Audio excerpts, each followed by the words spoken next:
Bienvenue sur une base hors norme. Bienvenue à Istres. Avec sa piste longue de 5 km, la base détient le record de la plus grande piste d'Europe. Ici, se côtoient des ingénieurs du centre d'essai en vol, des industriels et des militaires. Avec plus de 5000 personnes, l'activité y est permanente, de jour comme de nuit. Car c'est d'ici que partent les avions de transport de fret à destination des opérations extérieures. Je vous emmène ce mois-ci dans la zone la mieux protégée de la base, au cœur des forces aériennes stratégiques que l'on appelle les FAS. Ce sont elles qui ont la lourde responsabilité d'assurer la fonction de dissuasion nucléaire au sein de l'armée de l'air, et cela dure depuis plus de 50 ans. L'armée de l'air déploie ici 2 types d'avions, ceux qui portent l'arme nucléaire, les Mirage 2000N, et ceux qui les ravitaillent pour leur donner la longe nécessaire à leur frappe, les Boeing C-135. Et c'est à bord de ce Boeing C-135 que nous allons vous faire découvrir une technique impressionnante, celle du ravitaillement en vol. Mais avant, je vais rencontrer le général Sténinger. Il commande actuellement les forces aériennes stratégiques.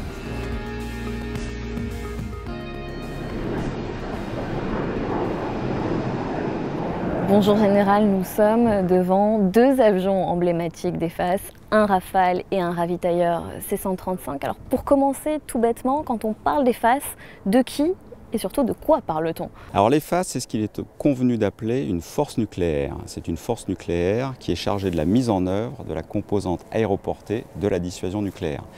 Bon, au-delà de ce vocabulaire, il faut comprendre que c'est un ensemble de militaires très entraînés qui conduit son action dans le respect de 4 exigences, des exigences qui sont à la fois intangibles et extrêmement encadrantes, qui sont la permanence, la réactivité, la garantie de sécurité nucléaire et le respect de ce qu'on appelle le contrôle gouvernemental, autrement dit garantir au président de la République qu'il pourra utiliser les moyens de la dissuasion, quelles que soient les circonstances.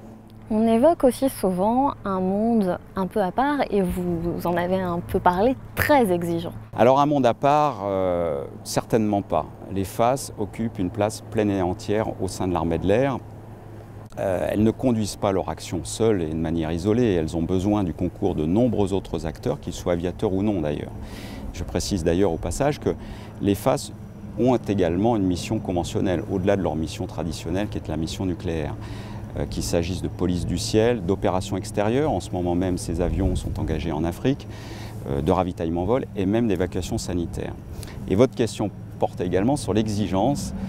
Oui, c'est vrai, nous sommes extrêmement exigeants et cela on le doit finalement à la nature hors norme à la fois de notre armement et de la mission.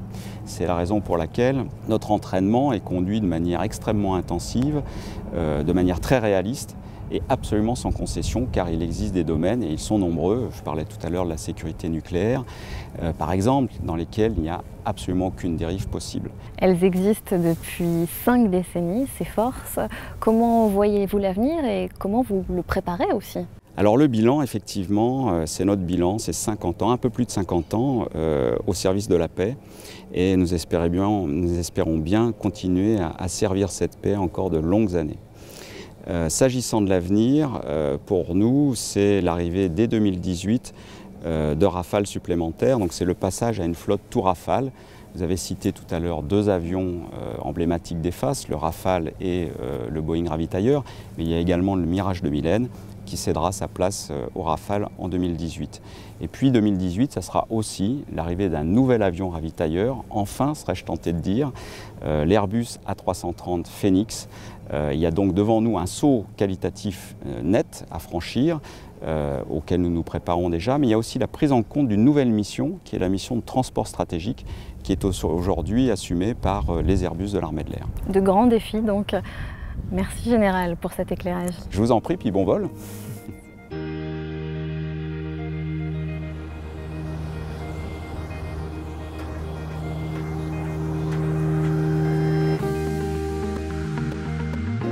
Pendant que nous finissons le tour avion, je vous propose de retrouver cet appareil dans le prochain sujet. En effet, pour rester opérationnels, les FAS s'entraînent régulièrement en déployant leurs moyens aux 4 coins de la France. C'est ce qu'on appelle un exercice poker. 3, 2, 1, top lâcher les freins, post-combustion enclenchée. Les deux PC sont branchés. 180 nœuds, rotation décollage. L'avion est air blanc, le train en manœuvre.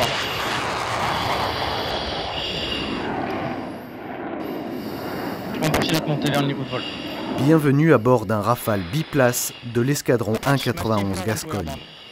Équipé d'un missile nucléaire ASMPA, ce chasseur a pour mission de pénétrer les lignes ennemies en très basse altitude. Le pilote et son navigateur vont bientôt procéder au tir du missile. 8 octobre 1964, les FAS prennent pour la première fois l'alerte nucléaire sur le sol français.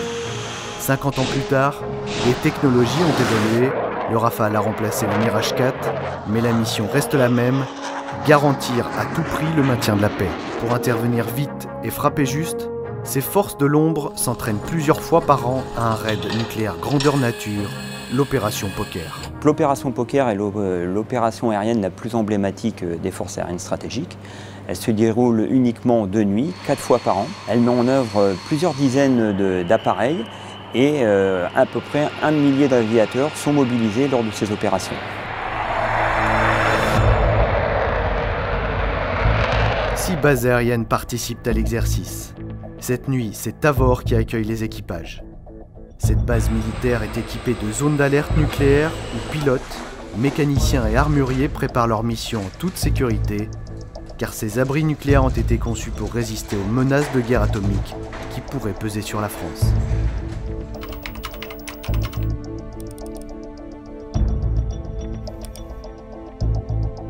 Ok, reçu, merci.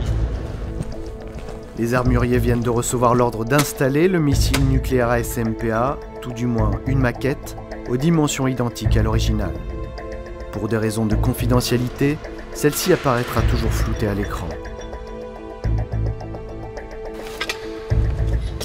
Méthodique, exigeante, la manœuvre est délicate et obéit à un cahier des charges très précis. Ensuite, faites pivoter légèrement le chariot.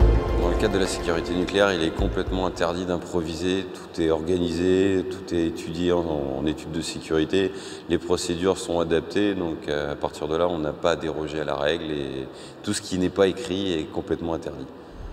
Les performances et la mise en œuvre du missile relèvent du secret défense. Son stato-réacteur lui permet une portée de plusieurs centaines de kilomètres à une vitesse supérieure à Mach 3.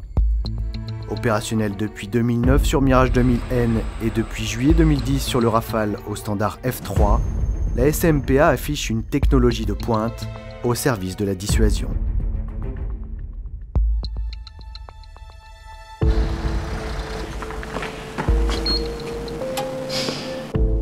C'est depuis le COFAS, Centre des opérations des forces aériennes stratégiques, que se joue le scénario de l'opération. Il est l'intermédiaire indispensable entre les plus hautes autorités et les unités sur le terrain. Le COFAS, c'est vraiment l'outil de combat du général commandant les FAS. C'est à partir d'ici qu'il va diriger tout ce qui est planification stratégique et montée en puissance, mais également conduire le raid nucléaire une fois qu'il aura décollé et pendant toute sa phase de transit. Une soixantaine d'aviateurs veillent en permanence au bon fonctionnement et à la protection des réseaux et des télécommunications.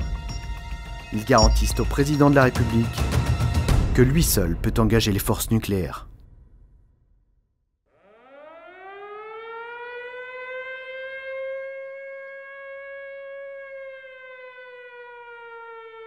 Mon général, tous les avions et les équipages sont prêts pour la mise en alerte à bord.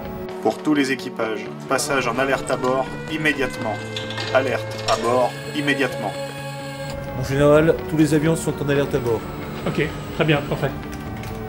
Exercice Poker.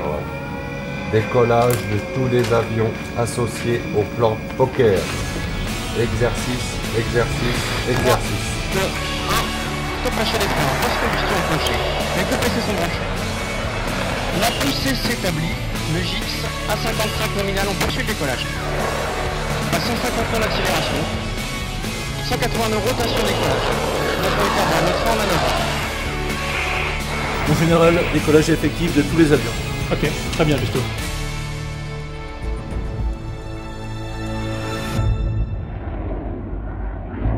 Les Mirages 2000N et les Rafales font cap vers le nord de la Bretagne. Afin de simuler une attaque nucléaire dans un pays lointain, les chasseurs vont réaliser un véritable tour de France longeant les côtes atlantiques du nord au sud avant de rejoindre la Méditerranée. À leur côté, un Boeing C-135 pour les ravitailler en kérosène pendant toute la durée de l'opération. Cette citerne volante est un allié indispensable aux chasseurs. Elle apporte au raid nucléaire une allonge nécessaire pour permettre aux équipages de parcourir plusieurs milliers de kilomètres. L'autre partenaire indispensable, c'est la WACS. Grâce à son radar et son système d'écoute électronique, l'équipage de l'avion suit en temps réel tout le dispositif aérien et peut détecter la présence d'une menace dans un rayon de 500 km.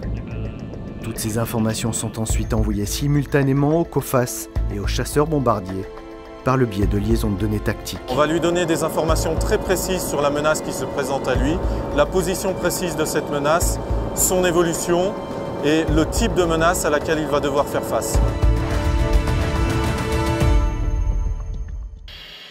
TIAC sélectionné. On est parti pour une prise de terrain, forte pente en virage. C'est parti pour la prise de terrain. La prise de terrain consiste à pénétrer les lignes ennemies en très basse altitude pour échapper à la détection des radars adverses. C'est l'ultime étape avant le tir du missile.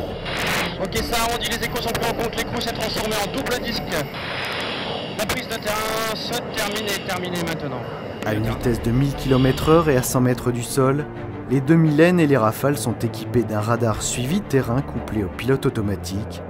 L'appareil garde une altitude constante et évite les obstacles naturels. Le pilote et le navigateur en place arrière se concentrent sur les menaces ennemies et la mise en œuvre du missile ASMPA. À 10 nautiques du point de tir, l'ordre d'engagement a été confirmé. Reçu, l'engagement confirmé. Je poursuis l'accélération, tu peux lancer la LN. L'alignement du missile est lancé. La chaîne de tir est vérifiée, la position des centrales est correcte. Parfait, on poursuit vers le release point. À 2 nautiques, 1 nautique 5. Dégagement par droite à l'issue, 1 nautique. On continue notre accélération, nous sommes dans le paramètre de tir. 1 demi-nautique.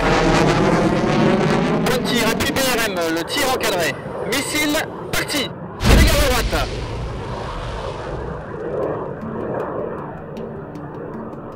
L'opération Poker est avant tout une formidable démonstration des moyens mis à disposition par le chef de l'État pour dissuader quiconque de s'attaquer aux intérêts vitaux de la France.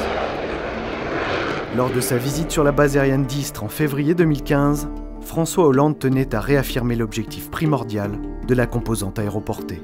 La composante aéroportée donne en cas de crise majeure une visibilité à notre détermination à nous défendre, évitant ainsi un engrenage vers des solutions extrêmes.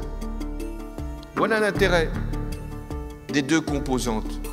Si je puis dire, une qui ne se voit pas et une autre qui se voit. Indépendance, liberté, capacité à faire prévaloir nos valeurs, voilà pourquoi nous devons chaque jour assurer la permanence de la dissuasion nucléaire et être capable à chaque instant d'en améliorer encore l'organisation, le fonctionnement et les armes.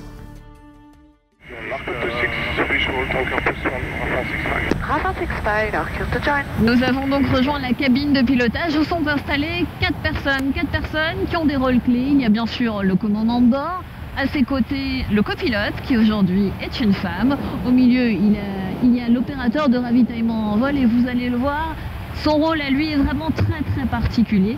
Et à côté de moi il y a le navigateur et bien sûr nous allons leur poser à tous quelques questions. Bonjour commandant, nous sommes à bord du C-135. Alors pourquoi cet avion que l'on surnomme souvent la citerne volante est essentiel au FAS? Pour 2 raisons principales. La première, c'est lui qui confère l'allonge du raid nucléaire, c'est-à-dire que par le ravitaillement en vol, on va permettre d'aller taper loin de la France. Et il est également équipé de systèmes de transmission dont ne disposent pas les chasseurs. Et il faut le rappeler aussi, vous n'êtes pas employé que pour des missions liées à la dissuasion nucléaire. La mission nucléaire reste notre mission principale, mais nous participons également à des missions conventionnelles, que ce soit sur les théâtres d'opération actuels de l'armée de l'air, ou bien pour des missions d'évacuation sanitaire pour blessés lourds, qu'on appelle Morphée, ou alors pour des missions de transport logistique de fret ou de passagers. Et justement, est-ce qu'au moment où nous parlons, d'autres ravitailleurs sont déployés hors du territoire national? Alors oui, actuellement nous avons 2 ravitailleurs déployés en Afrique, l'un à N'Djamena et l'autre à Niamey, et qui participent aux opérations Barkhane et Sangaris. Et de vous à moi, comment ça se pilote un ravitailleur C-135? Alors ça se pilote encore déjà, comparé aux autres avions, puisque on est un des derniers avions qui n'est pas équipé de commande de vol électrique. Donc là pour le coup c'est vraiment des câbles qui vont des commandes de vol vers les gouvernes. C'est un avion qui se pilote aux fesses, comme aiment le dire les passionnés d'aéronautique. Merci beaucoup pour ces explications et on vous dérange pas plus. Alors vous avez un poste bien particulier au sein de cet équipage, en quoi il consiste? Le navigateur s'occupe principalement de la navigation et donc va gérer tout ce qui va être moyen et long terme par rapport à la mission. Et on se retrouve donc avec un avion qui est assez vieux, plutôt post-Seconde Guerre mondiale, et on a donc des moyens comme les centrales inertielles qui en fait sont un moyen indépendant de navigation et que seul le navigateur peut utiliser. C'est pour ça qu'en fait on a encore le navigateur sur le C-135, contrairement au futur MRTT où il n'y aura plus ce poste-là du fait de l'amélioration de l'avionique de l'avion. Et combien dure en moyenne un vol? Donc environ en France c'est en moyenne 5 heures de vol lorsqu'on va être amené à faire une mission d'entraînement de ravitaillement en vol, avec des créneaux d'1 heure à 2 heures et demie pour le ravitaillement en vol, et à l'issue on va aller faire de l'entraînement pour le perfectionnement des pilotes sur 1 voire 2 terrains, plus quelques exercices comme des fortes pentes, des arrivées non dans l'axe. Et aujourd'hui le vol se passe bien? Ça se passe plutôt bien. On vous laisse tranquille alors, merci. Alors vous le voyez, nous sommes dans la soute du ravitailleur C-135, beaucoup d'espace, très peu de sièges et surtout sous nos pieds une 50aine de tonnes de carburant. Moi je vais rejoindre maintenant l'opérateur de ravitaillement en vol de l'autre côté dans ce qu'on appelle le boom et vous allez voir, la vue y est plutôt pas mal.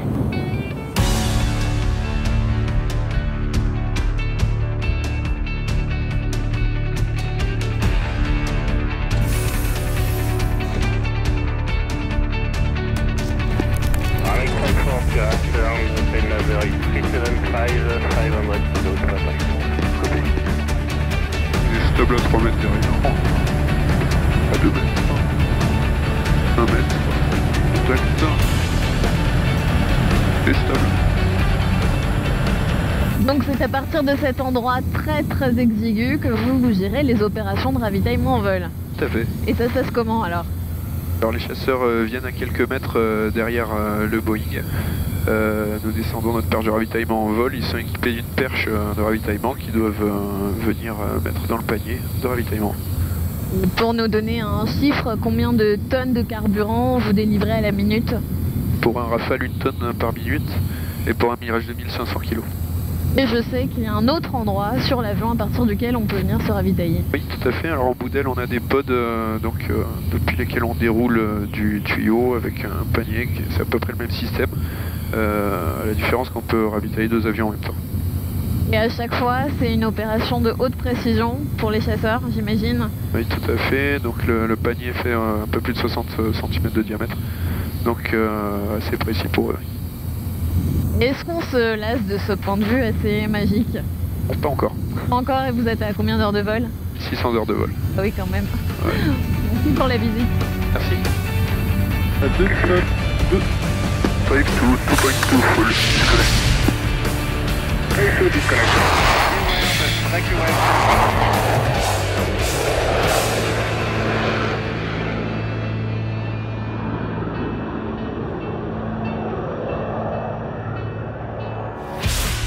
Je vous propose maintenant de retrouver les avions d'EFAS pour une remontée dans le temps très particulière. Tout de suite, retour sur 50 ans d'histoire.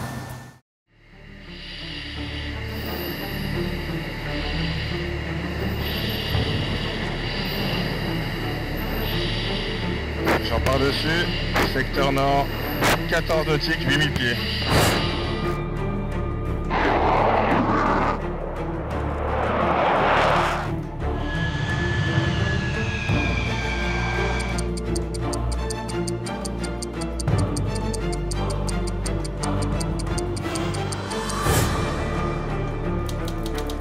Quand nous serons une puissance atomique, ce qui ne tardera plus guère.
Cette émission se termine après un peu plus de 3 heures de vol et une vingtaine de tonnes de carburant délivrées. Merci donc de nous avoir suivis. Et puis bien sûr, je vous donne rendez-vous pour un prochain numéro de Sous les cocardes.